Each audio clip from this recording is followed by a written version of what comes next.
They didn't ask her. Nobody in Blackwood Creek sat Elara down and explained what was happening. Nobody softened it. Nobody apologized. One evening, the deal was struck across a sticky saloon table. Whiskey glasses still wet, cards still warm, and by morning, her entire life had been handed to a stranger on a mountain. She was 18 years old. Her father had gambled away everything a man could lose: his gold, his dignity, his land rights, and finally, the one thing that was never his to wager in the first place: his daughter. And the man she was being sent to? The frontier had a name for him, and they said it the way you say the name of something you hope never finds you. Kael, the ghost of the Timberline, a man so feared that even the hardest drifters in 3 counties went quiet when his name came up. Yet a man carved from granite and cold air, with scars that didn't have stories attached to them, because everyone who knew those stories was gone. That was the man Elara was riding toward, and she had no choice in the matter. None. Let that sit for a moment. Not stolen from, sold. By the one person on this earth who was supposed to be her shield against the world. Have you ever been betrayed by someone who owed you everything? Have you ever had something taken from you? Not ripped away by a stranger, but handed over by someone you called family? That particular kind of wound doesn't heal the way ordinary ones do. It doesn't scar clean. It festers. It changes the way you see every room you walk into, every hand that reaches toward you, every promise that gets made. Elara knew that wound before she ever reached the mountain. She knew it the moment she heard her father's voice through the saloon wall. Not arguing, not fighting, not refusing, just negotiating, calmly working out the terms of her disappearance like he was settling a livestock trade. That anger, that cold, specific, bone-deep fury of being treated as something transferable, is where this story begins. Not with Kael, with a father who looked at his daughter and saw a way out, but here is what nobody in Blackwood Creek ever saw coming. Here is the part that the gossips never got right, that the legends never captured, that history quietly buried under everything else that happened that season in the high country. The most feared man on the frontier, the one they called a ghost, a killer, a thing to be avoided at all costs. He wasn't what they said he was, not even close. And what Elara found at the top of that mountain didn't just change her life. It exposed every single person in that valley for exactly what they were. We are going to ride through all of it today. The debt, the mountain, the man, and the truth that came roaring out of it like a winter storm that had been building for years. Stay with us. Every word of this matters. Before we ride any further, drop a comment and let us know where you're watching from. We'd love to hear from you. If you enjoy frontier stories like this, don't forget to like the video, subscribe, turn on the notification bell, and share it with someone who'd love it too. Blackwood Creek was the kind of place that looked like it had already given up. Not all at once. No town dies all at once. It happened the slow way, the patient way, the way rust takes iron, and the way drought takes a field. One season the mine was rich and the streets were loud with the sound of men who believed in something. The next season the seams ran thin, then thinner. Then the kind of thin that makes a man sit down on the edge of his bunk and stare at the wall for a long time without moving. By the time our story finds it, Blackwood Creek was little more than a muddy wound in the earth. The main street, if you could call it that, was a row of tired buildings leaning against each other like men too exhausted to stand straight on their own. The saloon, the dry goods store with half its shelves empty. A blacksmith who had less work every week. A church whose congregation kept shrinking as families packed up and followed the promise of better ground somewhere further west. The air smelled of wood smoke and wet dirt and something harder to name. Defeat, maybe. That particular heaviness that settles over a place when the people in it have stopped believing things will improve and started simply enduring. This was the world Elara had grown up in. Not a world of adventure. Not a world of wide-open possibility. A world of cracked wood and careful rationing and keeping your head down and hoping tomorrow looked slightly less bleak than today. She deserved better than it. She always had. You need to understand who Elara was before you can understand what was done to her. She was 18, yes, but age on the frontier was never just a number. It was a measure of what you had already survived, and Elara had survived plenty. She had nursed her father through 2 bad winters. She had kept their small cabin standing through a roof collapse and a flooded floor, and a summer where the food stretched so thin she went to sleep hungry more nights than not, and never once said a word about it. She was not soft. She had never been allowed to be. What she was, and this is the part the people of Blackwood Creek never properly appreciated, was sharp. She read everything she could get her hands on. She watched people with the quiet attention of someone who had learned early that the world gives you very few warnings before it moves against you. She asked questions that made grown men uncomfortable, not because she was trying to, but because she genuinely wanted to understand how things worked. Her mother had been dead 6 years. Fever took her the winter Elara was 12, and left behind 2 things: a small parcel of land registered in her daughter's name, and a daughter who learned very quickly that the only person she could truly count on was herself. She was not waiting to be rescued. That was never in her nature. But nothing, not the hard winters, not the hunger, not the years of watching her father slowly fall apart, had prepared her for the morning she heard his voice through the saloon wall. Silas Voss had not always been a wreck of a man. There were people in Blackwood Creek old enough to remember when he was something different. A worker, a planner, a man with a straight back and a firm handshake. When Elara's mother was alive, he had been the kind of husband who came home, the kind of father who showed up. But grief does strange things to men who don't know how to carry it. And Silas did not know how to carry it at all. He drank first, then he gambled. The drinking and the gambling fed each other the way all ugly habits do, each one making the other worse, each one convincing him that the next hand, the next bottle, the next morning would somehow correct everything that came before. It never did. By the winter of our story, Silas owed money to half the men in Blackwood Creek and favors to the other half. His hands shook before noon. His eyes had that particular hollow quality of a man who had stopped being surprised by his own failures. And on a cold Tuesday evening, in the back room of the saloon, he sat across from a man named Greer, land agent, debt broker, and intermediary for the mountain. And he made the worst decision of his life. He put Elara on the table, not in those words. Men like Silas never use plain words for the ugly things they do. He called it an arrangement. He called it temporary. He told himself it was the only way. It was none of those things. It was a betrayal. Simple, complete, and unforgivable. Here is what makes this story cut deeper than just one man's weakness. Silas did not make that deal in secret. Not truly. Blackwood Creek was a small town. Small towns don't keep secrets. They just decide, collectively, which things they're going to pretend they didn't hear. By the next morning, people knew. Not all of it, maybe. Not the precise terms, not the full weight of what had been agreed. But enough. Enough that when Elara walked to the water pump that morning, 2 women looked away faster than they needed to. And enough that the blacksmith found something very important to stare at on his workbench when she passed. Enough that the silence around her had a shape to it. The particular shape of people who know something and have already decided it isn't their problem.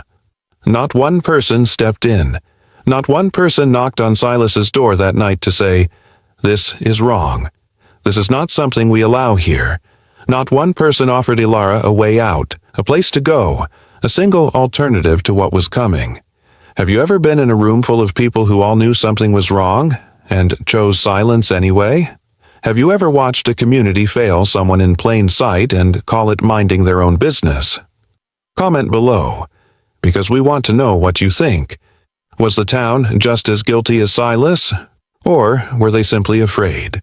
And the frontier had its own code, And sometimes that code meant looking the other way while an 18-year-old girl's life was handed to a ghost.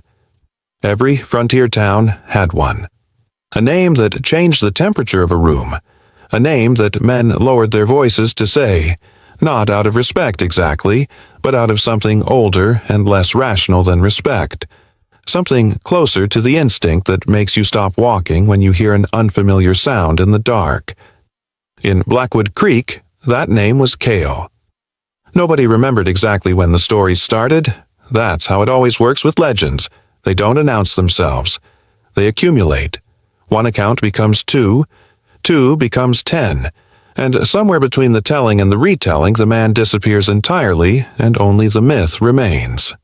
What the people of Blackwood Creek knew about Kael, or believed they knew, which on the frontier amounts to the same thing, was a collection of stories passed around like warnings, told at the saloon bar, whispered at the dry goods counter, shared in the particular way that people share information they're not entirely sure is true, but are absolutely unwilling to test. He lived above the tree line. He came down only when he needed to, and only on his own terms. He had no friends, no associates, no loyalties that anyone had ever been able to identify. He was, as far as Blackwood Creek was concerned, something the mountain had made rather than something born of a woman. Ask anyone in Blackwood Creek about Kael and they'd give you a different story, but certain details stayed consistent, in the way the truest parts of any account always do. There was the matter of the trapper named Holt, a large, loud man who had made the mistake of setting snares on the upper ridge without permission. He rode up that mountain with 2 mules and a week's worth of supplies, cursing Kael's name the whole way up. He came back 3 days later, alone, both mules gone. He never said a single word about what happened, and he left Blackwood Creek the following week and was never seen again. There was the land baron from Prescott who sent 4 hired men up the mountain to deliver a legal notice regarding grazing rights. 3 of them came back. The 4th, nobody asked too many questions about the 4th.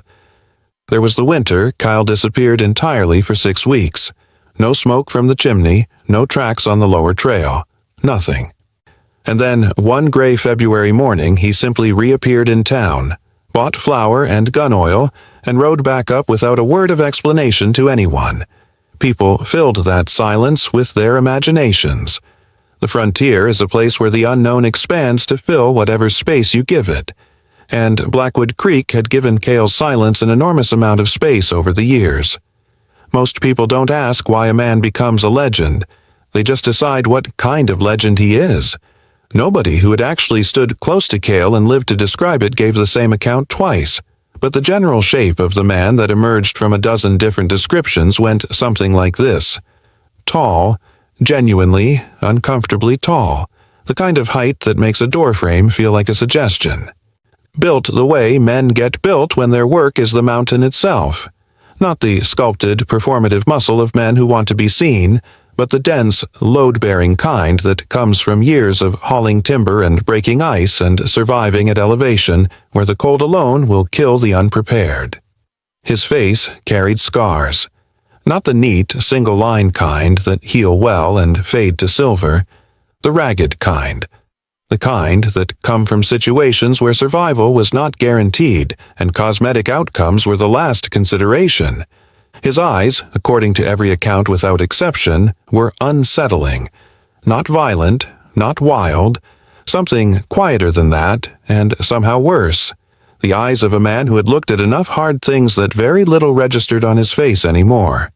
He was somewhere between 30 and 40, and depending on who was telling the story. He had never, as far as anyone in Blackwood Creek knew, been seen to laugh. This was the man Elara's father had sent her to. And yet, for all the stories, for all the lowered voices and sideways glances, there was one person in Blackwood Creek who never joined the chorus. Old Marin. She was 70, maybe older, the kind of age on the frontier that commands a particular kind of authority because simply reaching it means you've outlasted most of what the world threw at you. She ran the dry goods store alone, had done so for 15 years, and she had a habit of saying precisely what she thought without concerning herself with how it landed. When the news of Elara's arrangement spread through town and someone in the store mentioned Kael's name with the usual shudder, Old Marin set down the jar she was shelving, turned around slowly, and said something that nobody in that store knew what to do with. "I knew his mother. Best woman in 3 counties. Raised that boy alone up there after his father left, and she raised him right. You people have been telling each other ghost stories for so long you've forgotten there's a man inside them." Then she picked her jar back up and said nothing else. Nobody in Blackwood Creek talked about that much afterward, but Elara heard it, and she didn't forget. The morning they sent her up the mountain, nobody came to say goodbye. Not a neighbor, not a friend, not even the women who had looked away at the water pump. The ones who knew, who had always known, and had chosen the comfort of their own silence over the cost of doing something about it. Just Silas. Standing in the gray pre-dawn outside their cabin, holding the reins of a brown mare that wasn't even theirs, borrowed, like everything else in his life at that point. His eyes were red. Whether from drink or from something that resembled guilt, Elara couldn't tell anymore. She had stopped being able to read him the way a daughter should be able to read her father. A particular ability had died somewhere in the last 2 years, quietly, without announcement. He tried to speak. She watched him open his mouth and search for words that would make this acceptable, words that would reframe what he had done into something survivable for both of them. He didn't find them. She took the reins from his hand without a word, tied her single bag behind the saddle, one change of clothes, her mother's small journal, and a knife she had slipped into her boot before he could think to check. She put her foot in the stirrup and she mounted that horse with her back straight and her jaw set, and she did not look at him again. She had cried the night before, alone, quietly, with her face pressed into her sleeve so he wouldn't hear. She was done crying now. The trail up to Kael's Ridge was not marked on any map she had ever seen. It found her more than she found it. A narrow thread of packed earth at the edge of town that thickened into a proper path only after the last buildings fell away behind her. Then the trees closed in. Ponderosa pine, thick and silent, their upper branches locked together overhead in a canopy that turned the early morning light gray and fractured. The cold came down hard the moment the valley floor disappeared, a different kind of cold than she was used to, thinner, sharper, with an edge that found the gaps in her coat and settled there. The mare moved carefully, sensibly, as though she understood that the ground here demanded attention. Elara let her pick the pace. Below, Blackwood Creek shrank. She could see the rooftops for a while, the saloon, the church, the dry goods store, and then the trail curved around a rock face and the town was simply gone. Erased, as though it had never existed at all. That erasure hit her in a place she hadn't expected. Not relief, not grief exactly. Something between the two. The specific vertigo of realizing that the life you had, however painful, however insufficient, was now behind a door that had closed. The wind moved through the upper branches with a sound like breathing. She rode on. The trail steepened. Ice crusted the north-facing edges of the rock. Twice the mare hesitated and Elara steadied her with a low word and a hand on the neck. The valley was gone. The sky above the tree line was the color of pewter, and somewhere above her, smoke was rising from a chimney she couldn't yet see. She smelled it before she saw it. Wood smoke, yes, but underneath that, something else. Pine resin and tanned leather and the particular mineral sharpness of high-altitude air that has been lived in. The smell of a place that had been occupied for a very long time by someone who did not need much, but maintained what they had with absolute precision. The cabin came into view as the trail crested a final steep rise and opened onto a flat shelf of rock and frozen ground that looked out over nothing, just sky in 3 directions and the white teeth of distant peaks. It was not what she had expected. She had built a picture in her mind during the ride up, something dark and disordered, fitting for a man the town had turned into a monster. What she found instead was a structure that was almost aggressively solid. Heavy timber walls, the gaps chinked with care, A roof that had been repaired recently and repaired well. Elk antlers mounted beside the door frame, not for decoration, but as hooks. A coil of rope on one, a worn canvas pack on another. A wood pile stacked against the east wall with a geometry that was almost architectural. Every log the same length, every row flush. An axe buried in a splitting stump near the door, handle up, like a sentry. Animal pelts stretched on frames along the outer wall. Cured clean, no waste. This was not the den of something savage. It was the home of someone controlled. Precise. Someone who imposed order on a landscape that offered none. That realization didn't comfort her. In some ways, it frightened her more. She hadn't knocked yet. She was still 10 feet from the door, still mounted, still running the calculations of whether she could turn the mare around and ride hard enough and far enough that none of this would catch her. When the door opened. He hadn't heard her knock because there was no knock to hear. He had simply known she was there. Whether from a window she hadn't noticed, or from some other awareness of his terrain that came from years of living alone at altitude, she couldn't say.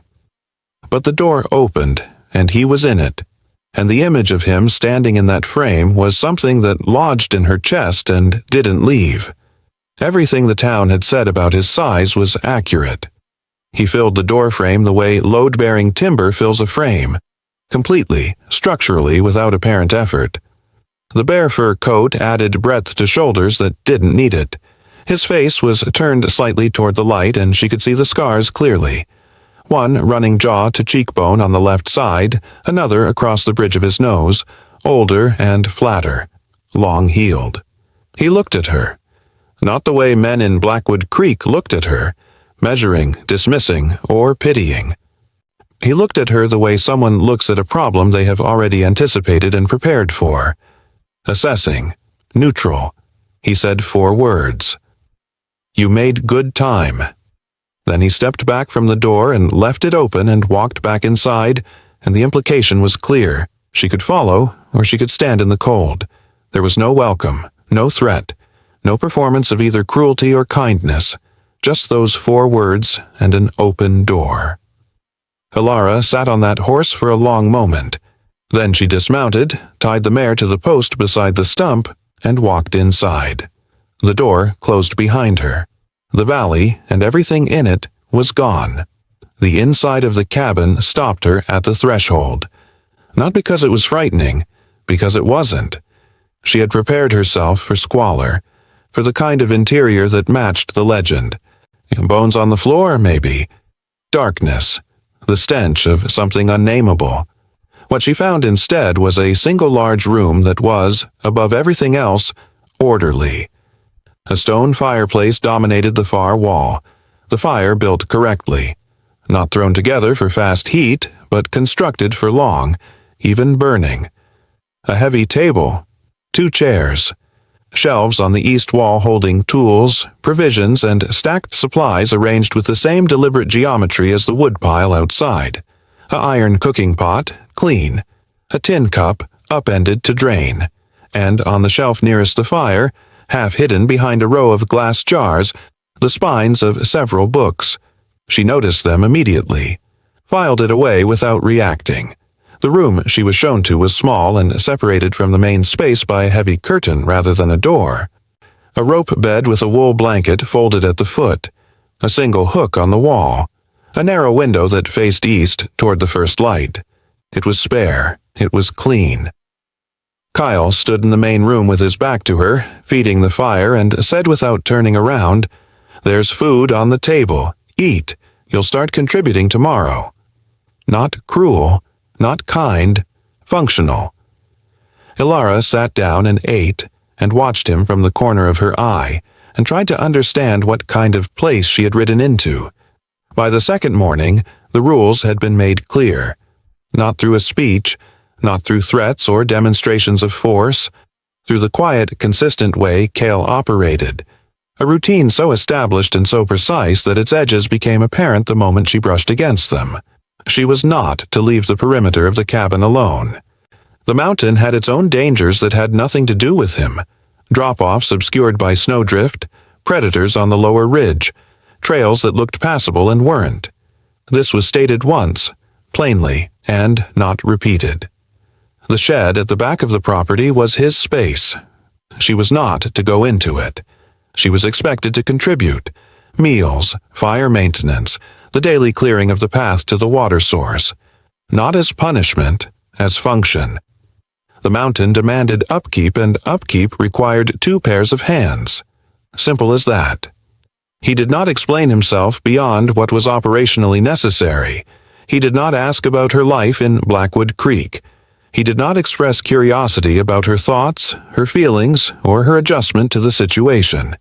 He simply moved through his days with a consistency that was, in its own strange way, more stabilizing than anything she had expected to find up here. She had been braced for violence, for control of the uglier kind. What she got instead was structure, and somehow, she wasn't sure whether to be relieved by that or more afraid of what it meant. The waiting was its own kind of torment. Every evening she sat across the fire from him and waited for the version of Kael that Blackwood Creek had described to show up. Every morning she woke expecting the day to be the day the mask came off and the legend proved itself true. It never happened. He read by the fire each night. Not performance, genuine absorption, the kind where a person's face goes slightly slack and the world outside the page stops registering. She couldn't see the titles from where she sat, and she wasn't ready to ask. His hands, she noticed, yet were careful with everything they touched. The tools he maintained with the same attention a surgeon might give instruments. The fire he built and tended with a patience that suggested he understood something about it, she didn't. Even the way he set his tin cup down on the table, without sound, without force. She had known men who handled everything around them like an argument, like the world was always one wrong move from needing to be corrected with impact. Kael was not one of those men. In the absence of that, the quiet, the care, the absolute lack of the cruelty she had been promised, was doing something to her assumptions that she couldn't fully control. She wasn't ready to call it safety, but she was starting to struggle to call it danger. It was the 4th night when she asked him directly. She had been turning the question over since she arrived, weighing the risk of it, deciding each night that silence was safer, and each morning that the not knowing was worse than whatever answer she might get. The fire had burned down to coals. He had closed his book. The cabin was the particular quality of quiet that only exists far above the world, where no sound travels up from below and the wind has dropped and the only thing between you and the dark is 4 walls and a fire. She said, "What do you actually want from me?" He didn't answer immediately. He looked at the coals for a long moment, the way a man looks at something he has already thought through from every direction. Then he said, "For you to stop waiting for something that isn't coming." She stared at him. He picked up his book again. "The people down there told you a story about me," he said without looking up. "I'm not going to tell you they were entirely wrong, but I'm also not what you've been sitting across this fire preparing yourself for every night since you got here." He turned a page. "Eat properly. Sleep. You'll need your strength when it matters." That was all he said, but Elara sat with those words long after the fire went cold, turning them over in the dark, because something in them felt less like a threat and more like a warning meant to protect her. Time moves differently at altitude. Down in Blackwood Creek, time was measured in debts and deadlines and the slow grind of days that all looked the same. Up here, it moved with the mountain, marked by the angle of light through the east window, by the depth of overnight snowfall, by the particular way the wind changed pitch when a weather front was building 3 ridges away.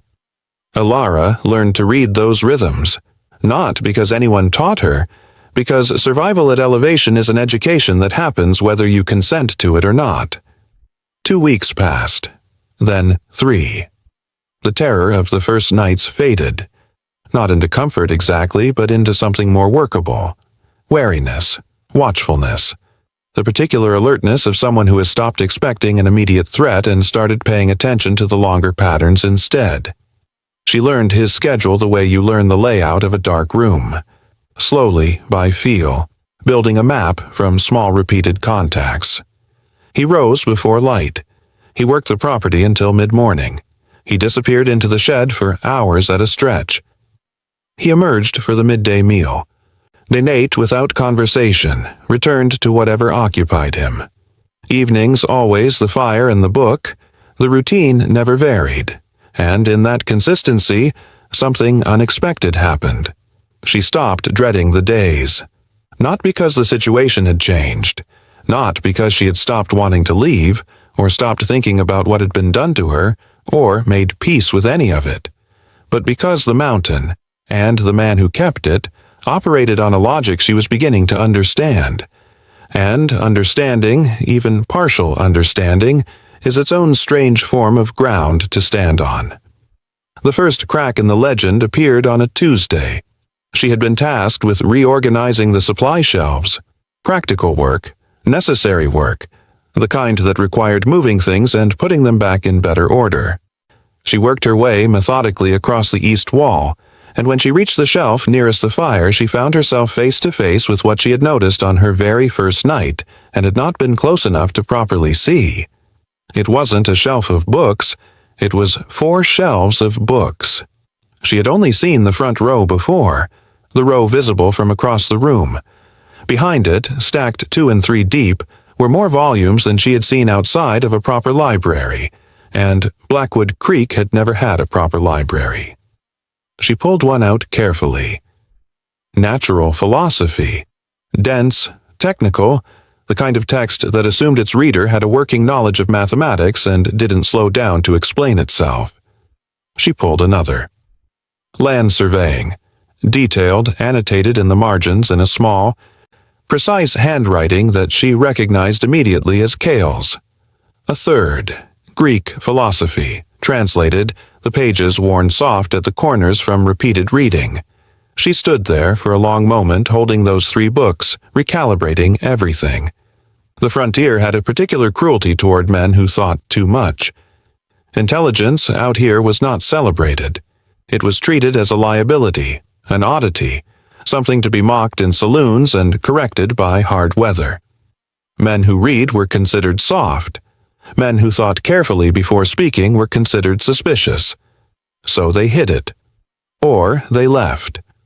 Or they went up a mountain and built 4 walls around it and lived with it alone, away from the particular brand of ignorance that calls itself common sense. She put the books back exactly as she had found them. But something had shifted in her chest. Quiet and tectonic, the way the most significant shifts always are. The ghost of the Timberline had a library, and not a single title on those shelves was what she would have expected. The second crack came from the shed. She had respected the boundary. Weeks had passed, and she had not once tested the rule about the shed, not out of fear anymore, but because she had come to understand that boundaries on the mountain were not about control. They were about function. Everything Kael did had a reason. She had learned to trust the reason even before she knew what it was. But on a gray Wednesday morning, she was crossing the yard with an armful of split wood when she heard something. Not a sound she could immediately name. A sharp, broken repetition, part cry and part flutter, coming through the shed wall. She set the wood down. She stood at the shed door for a moment, listening, and then knocked once. Silence. Then, "Come in." She pushed the door open. Kael was kneeling on the dirt floor beside a low wooden crate, his massive frame folded into an unlikely stillness, his attention entirely fixed on what was inside. A hawk. A red-tailed, one wing held at the wrong angle, its eyes tracking Kael with a combination of fury and exhaustion that Elara recognized somewhere deep in herself. He was cleaning the wound. Slowly. With hands that barely seemed to be touching the bird at all. That quality of contact that communicates to a frightened creature that it is not in danger without a single word being spoken. He didn't look up when she entered. "Found her on the lower ridge," he said. "Wing isn't broken. Infected. She'll be flying in 2 weeks if she stops fighting the treatment." He said it the same way he said everything. Flat, factual, no performance. But his hands on that hawk were the gentlest thing Elara had seen since her mother was alive. She didn't say anything.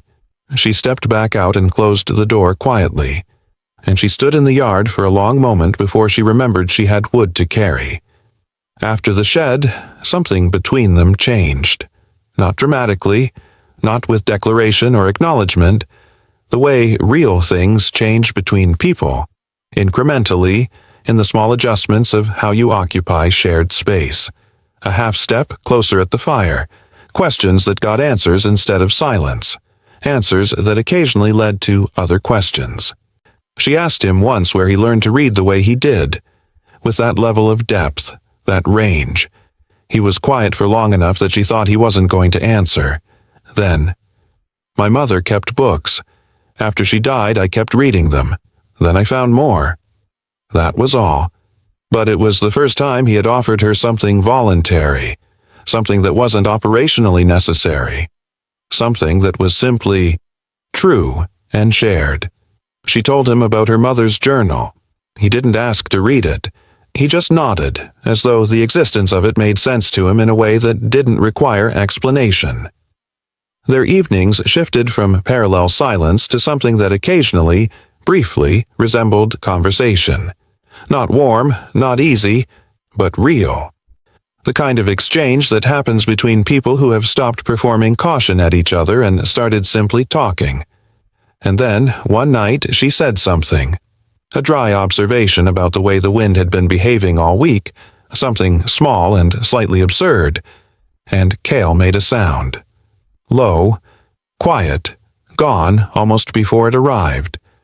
But it was a laugh, an actual, unguarded laugh.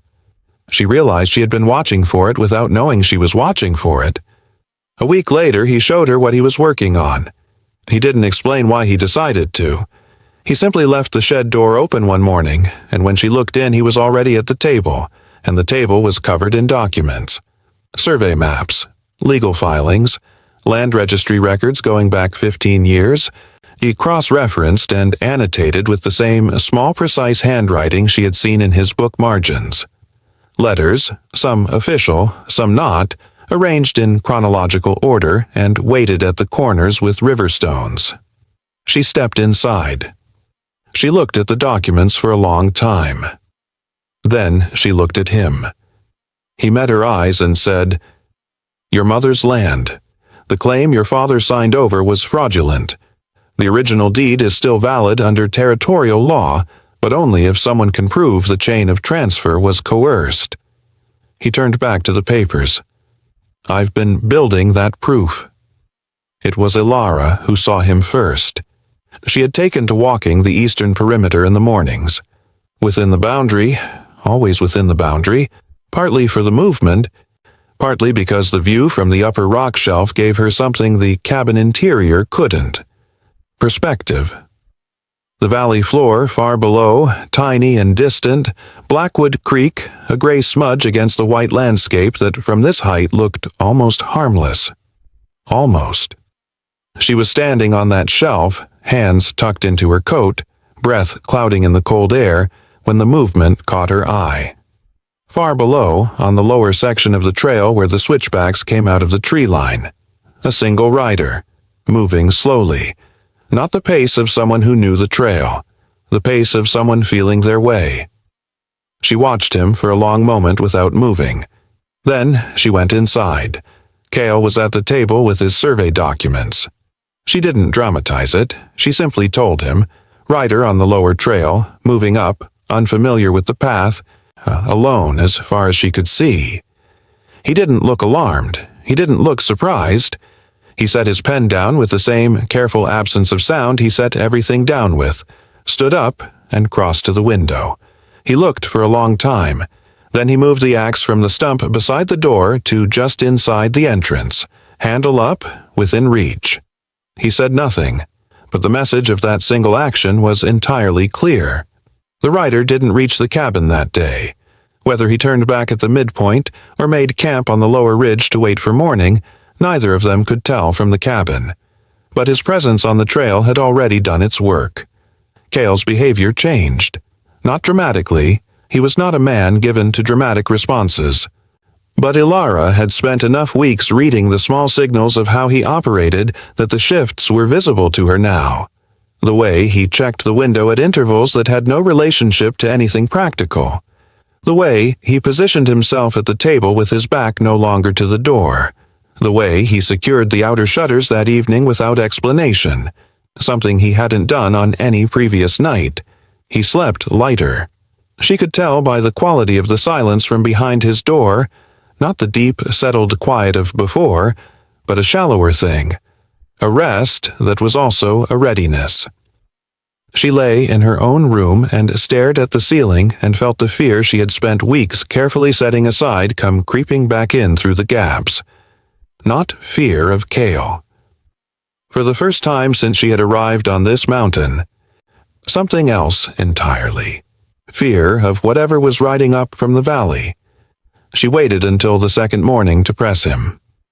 They were at the table, the early light coming gray through the east window, the fire recently built. She wrapped both hands around her tin cup and looked at him directly and said, "Tell me who that is." He didn't deflect this time. Something had shifted in the calculation of what she needed to know, and he seemed to have arrived at the conclusion that partial information was now more dangerous than the truth. He said, "His name is Greer." The name landed in her chest like a stone dropped into still water. Greer, the man from the saloon, her father's intermediary, the one who had sat across the table from Silas and worked out the terms of her disappearance with the relaxed efficiency of someone who had done this kind of negotiation before. "He's not here about your father's debt," Kael said. "The debt was settled the night you arrived.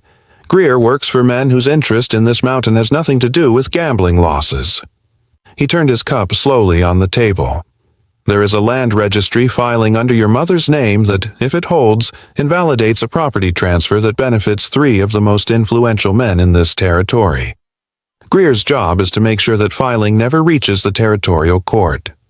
He looked at her steadily. "And his secondary job is to make sure you never get the chance to present it." She sat with that for a long time. The fire crackled.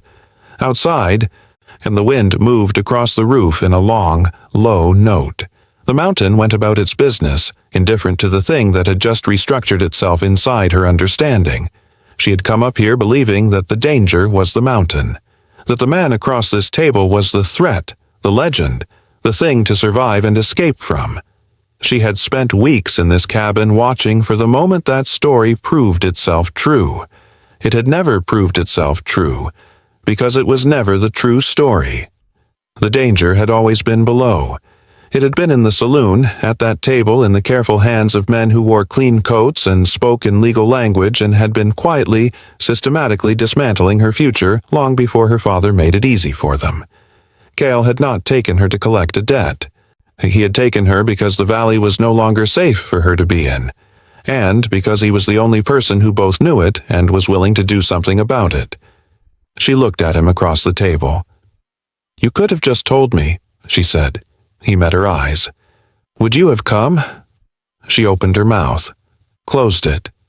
He went back to his documents, and she had no answer because they both already knew what it was. Some will say Kael had no right to make that choice for her. Others say he saved her life by making it. Where do you stand? Comment below. They came on a Thursday morning, 3 of them, when the light was still low and the frost on the ground had not yet softened. Elara heard the horses first. Not one set of hooves this time. 3. Moving with the confidence of men who had decided before they left the valley that this visit was going to go a particular way. No hesitation on the trail. No feeling out the path. They knew where they were going, and they had come prepared for whatever they found when they got there. She was at the fire when the sound reached her. She set the pot down slowly and looked across the room. Kael was already standing. He had heard them before she did. She could tell by the way he was positioned, already facing the door, already still in the way he went still when his full attention had gathered itself into a single point. The axe was inside the door where it had been since the first rider appeared on the trail 4 days ago. He didn't reach for it. He just stood there and waited. And the waiting had a quality to it that she had not seen in him before. Not fear, nothing approaching fear. Something colder, more deliberate. The stillness of a man who has already run every version of what is about to happen and has made his decisions. "Stay inside," he said. "Whatever you hear, stay inside until I tell you otherwise." She wanted to argue. The words were already forming. He looked at her, just once, direct and level. And something in that look closed the argument before it opened. She stayed. He opened the door and walked out into the cold morning air, and she moved to the window and watched through the gap in the shutter as 3 riders came across the flat yard and pulled up 10 feet from where he stood. Greer was in the center. He looked exactly as she remembered him. Clean coat, patient eyes. The relaxed expression of a man who has learned that projecting calm is more effective than projecting force. The 2 men flanking him did not project calm. They projected something else entirely. Greer didn't waste time on pleasantries. He reached into his coat and produced a folded document, and he held it out toward Kael the way you hold something out to someone when you want them to understand that the conversation is already over, and this is simply the formality. "Land transfer," he said. "Fully executed. Witnessed and filed with the county recorder 3 weeks ago.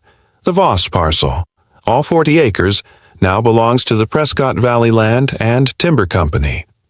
He let that settle. "Your arrangement with Silas Voss is concluded. The debt is cleared.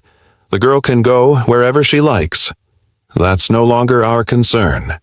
What we need from you today is simple. Walk away from whatever you've been building in that shed.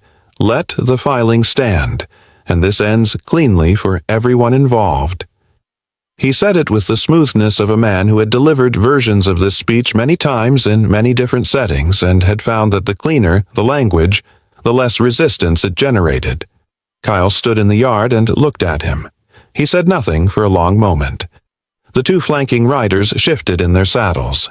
Then Kael said, "Show me the witness signatures."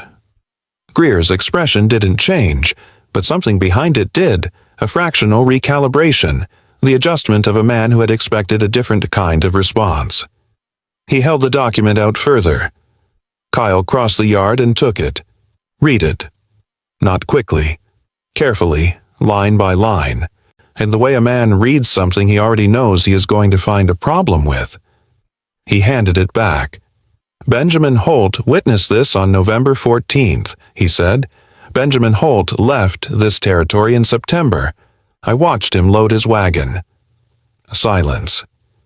"Your witness signature is fraudulent, which means your filing is fraudulent, which means the transfer is invalid under territorial law, which is exactly what I've spent the last 4 months documenting." Greer folded the document slowly. The patient expression was still there, but the ease behind it had gone somewhere else entirely. He went inside and came back out carrying a canvas roll. He unrolled it on the top of the splitting stump. Not theatrically, not with any sense of performance, and just with the efficiency of a man presenting evidence he has organized for exactly this moment. Survey maps, land registry transcriptions, a timeline of transfers going back 11 years, each one annotated, each one cross-referenced with the relevant territorial statute. 3 sworn written statements from former employees of the Prescott Valley Land and Timber Company, obtained over 18 months through correspondence that had been conducted entirely through a post office 2 towns away. A certified copy of the original deed. Margaret Voss, recorded 1871, never legally superseded, and at the bottom of the roll, a letter, already addressed, already sealed. "That goes to the Territorial Land Commissioner in Santa Fe," Kael said. "I've been waiting until the counter-documentation was complete enough to survive a legal challenge. It's complete enough now." He looked at Greer steadily. "Everything on this stump is a copy. The originals left this mountain last week with a rider I trust. If I don't send word by Sunday, He delivers his package to a territorial judge in Albuquerque and a newspaper editor in Denver. He rolled the canvas back up.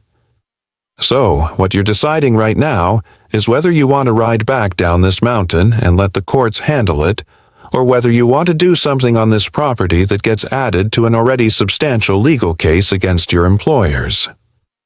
Inside, behind the shutter, Elara had stopped breathing.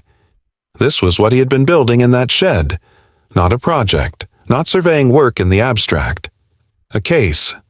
A deliberate, methodical, fully documented legal case to recover her mother's land, built over months, in secret, on a mountain, by a man who everyone in the valley below had written off as a ghost. She thought about the books, the annotations, the precision of every single thing he did. She thought about old Maren's voice in the dry goods store. I knew his mother. She raised him right. Greer looked at the two men flanking him. Something passed between them. Not words, just the particular quality of eye contact that happens when men are deciding in real time whether the situation has moved past the point where it can be resolved the easy way. The man on the left put his hand on his sidearm. Kael didn't move, didn't reach for anything. Just stood in the yard with the canvas roll under his arm and watched them with those flat, steady eyes, and the absolute absence of fear in his posture was somehow more dangerous than any counter-threat could have been. It was the stillness of a man who had already accepted every possible outcome. That was the moment Elara came out of the cabin. She had heard the shift in the silence. She had felt, in the specific way you feel the atmosphere change before a storm fully breaks, that the next 30 seconds were going to determine everything. And she had decided, in the space between one breath and the next, that she was not going to watch it from behind a shutter. She crossed the yard and stood beside Kael. She looked at Greer directly, at the man who had sat across a table from her father and negotiated the terms of her disappearance with the ease of someone accustomed to treating people as transactions. She said, "That land belonged to my mother. It was registered in my name on her death. No amount of filing and witnessing and legal language changes that, and you know it. The only question is whether you want your employers' names in a Denver newspaper attached to the word fraud, or attached to something worse." Her voice didn't shake. Not once. Greer looked at her for a long moment. Then he looked at Kael. Then he folded the fraudulent document back into his coat, turned his horse around, and rode back down the trail without another word. The two flanking riders followed. And the yard went quiet. Just the wind. Just the sound of 3 sets of hooves diminishing down the mountain. Elara stood in the cold and felt something she hadn't felt in longer than she could properly remember. Like the ground beneath her feet was hers. They stood in the yard for a while after the sound of the horses died away completely. Neither of them spoke immediately. The mountain settled back into its ordinary rhythms around them. Wind, timber, the distant call of something in the upper tree line. The frost on the ground was starting to soften in the morning light. The hawk, somewhere inside the shed, made a single short sound and went quiet. Kael rolled the canvas back up and held it under his arm. Then Elara said, "How long?" He understood the question without needing it elaborated. "I found out about the land claim 14 months ago," he said. "A man who used to work for Prescott's company came through here looking for work. He'd been dismissed when he started asking questions about some of the transfer documentation. He told me what he knew. I started building from there. And my father..." Kael was quiet for a moment. "Your father was a man who got in over his head and didn't know how to get out. Greer's people had been managing his debt for 2 years, keeping it alive, keeping it growing, making sure he stayed desperate enough to do what they needed him to do when the time came. The arrangement he made wasn't entirely his idea. He was steered toward it." He looked at her carefully, as though measuring how much weight she could carry at once. That doesn't absolve him, but it means he wasn't entirely the architect of it either. Elara stood with that for a long moment. The anger was still there. It would be there for a long time, she knew. It had earned its place, but something underneath it had shifted fractionally. the way foundations shift when the pressure on them redistributes. She looked at him. "Why didn't you just send the documents without bringing me up here?" He held her gaze. "Because Greer's people had already been asking about you in town. Once that land case moved, you became a liability to them. Up here, you weren't." A pause. "The mountain is the safest place in this territory if you know how to use it." She nodded slowly. Outside all the noise of what had just happened, underneath the adrenaline and the anger and the complicated grief of understanding the full shape of what had been done to her, something else was present. Something she had no clean word for yet. But it was there, and it felt, against all odds, like the beginning of something. Subscribe. History buried this. We won't. Not subscribed yet? I drop a comment. We ride together either way. The documents left the mountain that Sunday, exactly as Kael had said they would. The rider he trusted, a former surveyor who owed Kael a debt of the only kind worth having, the kind built from genuine loyalty rather than obligation, delivered the package to the Territorial Land Commissioner in Santa Fe 17 days later. The case did not resolve cleanly. Nothing on the frontier ever did. There were counter-filings. There were delays engineered by men with enough money to make the legal process move at whatever speed suited them. There were 2 separate attempts to have the original deed declared invalid on technical grounds, both of which failed because Kael's documentation was, as he had built it to be, airtight. 11 months after Greer rode back down that mountain with his fraudulent transfer folded in his coat, the territorial court ruled in favor of the original deed. The 40 acres registered to Margaret Voss, transferred by right of inheritance to her daughter, Elara, was returned. The Prescott Valley Land and Timber Company never publicly acknowledged what had happened, but the 3 men behind it knew, and Kael had made certain they knew that he knew.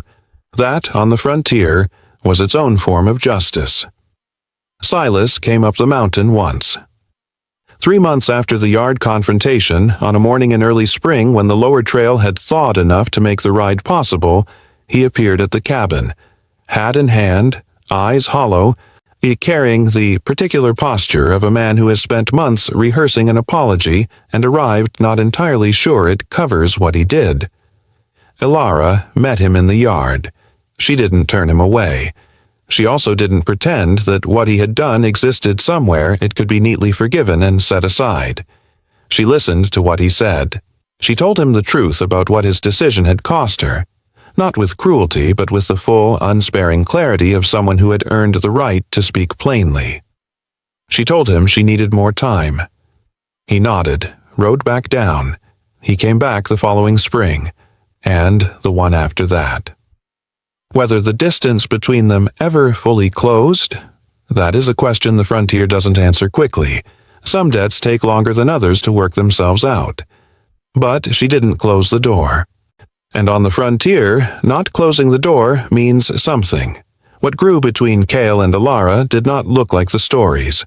It didn't arrive with declarations or dramatic gestures, or the clean, sudden certainty that stories like to attach to these moments. It arrived the way most real things arrive. Slowly, sideways in the accumulation of shared mornings and honest conversations, and the particular trust that develops between 2 people who have seen each other at their most unguarded and chosen to stay. He taught her the mountain. She brought books back from the valley that he hadn't read. There were fewer of those each year, but she kept finding them. They worked the land together. Her land. The 40 acres her mother had registered and that a roomful of powerful men had spent years trying to take. It was not a perfect life.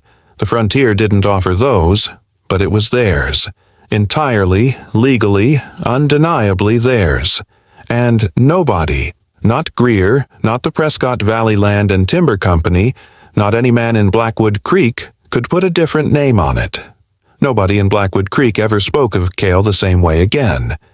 Not after word spread, and word always spreads even from the top of a mountain, about what had happened with the land case, about the documents, about the fraudulent transfer that had been dismantled, piece by careful piece by a man everyone had spent years describing as something barely human. The ghost stories didn't disappear entirely. They never do. But they changed shape. The new version acknowledged something the old one never had. That the most feared man on the frontier had spent 14 months building a legal case to protect a girl he had never met, on behalf of a woman who had been dead for 6 years, against men who believed their money made them untouchable. He had done it quietly, without announcement, without expectation of recognition. Old Marin, when she heard the full account, simply nodded and went back to her shelving. "Told you," she said. "Raised him right." So, we rode the full trail today. From a dying mining town and a father's catastrophic weakness, up a mountain that everyone in the valley had decided was a place of monsters, into a cabin where nothing was what it had been described as, and out the other side into something that looked against every reasonable expectation like justice. Not the clean, theatrical kind. Not the kind that arrives on schedule with a bow attached. The real kind. The slow, hard-built, documented, argued in territorial court kind that takes 11 months and costs something from everyone involved. That is what this story actually is. Not a ghost story, not a legend, a story about what happens when one person refuses to let the powerful bury what belongs to someone else. Here is what the frontier knew that we sometimes forget. The most dangerous thing about a legend is not the man inside it. It is the way a legend gives everyone around it permission to stop looking closer, to stop asking questions, to accept the story they were handed and call it truth. Kael was not what they said he was. He never had been. And Elara, sent up that mountain with nothing but a change of clothes, her mother's journal, and a knife in her boot, turned out to be exactly what the situation required. Not because she was fearless, because she was honest. With herself, with the mountain, and eventually, with the man who had been quietly fighting for her before she ever knew his name. Courage, on the frontier, rarely announced itself. It just showed up, did the work, and rode back down the mountain when it was done. We started today with a girl on a mountain trail, 18 years old, handed away by the person who should have been her shield, riding toward a man the whole valley had agreed was something to be feared. We said at the start, the monster on the mountain wasn't the real monster at all. Now you know what we meant. Now you know who the real monsters were. They wore clean coats. They spoke in legal language. Yes, they sat in saloon back rooms and moved people around like pieces on a board. And in the end, they lost. To a girl with a knife in her boot and a man with a library in his cabin.